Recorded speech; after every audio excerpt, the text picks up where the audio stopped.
Obama visits Canada. And somehow the internet turns this into a coup conspiracy? Former President Barack Obama recently traveled to Canada, and parts of Maga world completely lost it. Online influencers and conspiracy accounts started suggesting that the visit was tied to some kind of shadow political operation or coordinated efforts behind the scenes. Not diplomacy, not a public appearance, a coup conspiracy. And this is where politics in America is dangerous, because we've reached this point where even a former president traveling internationally can instantly become proof of a conspiracy, depending upon who's online first. No evidence needed, no facts confirmed, just outrage and algorithms.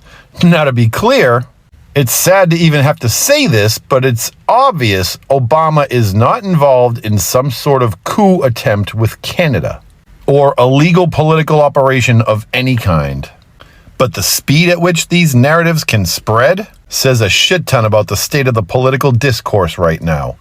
So yeah, Obama visited Canada, and somehow that was enough for part of the internet to convince themselves that democracy was ending. Obama goes to Canada and MAGA lose their minds. Listen, y'all, the man is a United States citizen and he can travel and go and do whatever he wants to do. But MAGA is upset that he's over in Canada and visiting and talking to Mark and things like that. So they're trying to say that he's doing something illegal because he up there talking to Canada, and the Canadians don't even want to talk to Donald Trump. Nope. You know why they don't want to talk to Donald Trump? Donald Trump started all this mess with them. He started that tariff wars and all that with Canada, and they do not have any respect for him. They do not want to talk to him. So guess what? Canada love Barack Obama. So he was up there hanging out, and listen, MAGA done lost it, y'all. They mad. They want him to be arrested.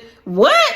So the man can't go to Canada, he can't go talk to nobody because of y'all. Donald Trump all around this world talking to Putin and everybody else. I don't know why he didn't get arrested. He should have been arrested in jail. All the corruption that Donald Trump has done, and you want to go over there and try to start some mess with Barack Obama, the man that's been peaceful, the man that did not bring any corruption to the United States. Obama's visit to Canada has brought a lot of speculations and divided minds in thoughts. But me, as a black American, I just think that people are supposed to be given democracy and a freedom of moving to every part of the world. Because there is no proof that Obama was planning a coup or he was against democracy. This is just a world's leader who decides to go there for his purpose, for his reasons, who no one knows. So let's stop assuming.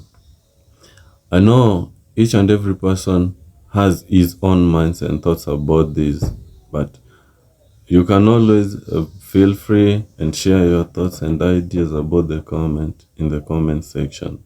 Come on, y'all. By world leaders made it impossible to call him incompetent. The better Obama performed, the more threatening he became to the cult. Not because of his policies, but because his success directly contradicted everything they believe about the natural order of things. He wasn't supposed to be better. He wasn't supposed to be a gentleman and a scholar, and yet he was. That doesn't just go away. When weak, mediocre people see someone they believe was inferior reach the highest office in the country, they don't get inspired. They become filled with rage. They feel lied to, and they need someone to blame for the hate and rage. That target is Obama. Everything they could never be. 3. Scapegoating. Obama left office in 2017, but his name never left the conversation, because Trump spent more than a decade smearing his name. It all started before Trump was even president. Trump spent years pushing the birther conspiracy, claiming Obama wasn't American, wasn't legitimate, wasn't one of us. That wasn't politics. That was a deliberate effort to strip Obama of his humanity and plant him in the minds of millions as the source of everything wrong. Then when Trump took office, the playbook continued. Every problem needed an explanation. Economy struggling? Obama's fault. Crime rate rising? Obama's fault. Anything going wrong in the country? Obama's fault. Psychologists call this scapegoating. Assign one figure as the source of all your problems and anxiety, which then collapses onto that single target. It feels like clarity to his followers. It feels like understanding. It isn't. Trump didn't just keep Obama's name alive. He spent over a decade turning him into the villain of the story. And to the Trump cult members, this story still is true. 4. Cognitive dissonance. Here's what made the obsession permanent. The Maga cult couldn't call Obama corrupt. There were no scandals. They couldn't call him incompetent.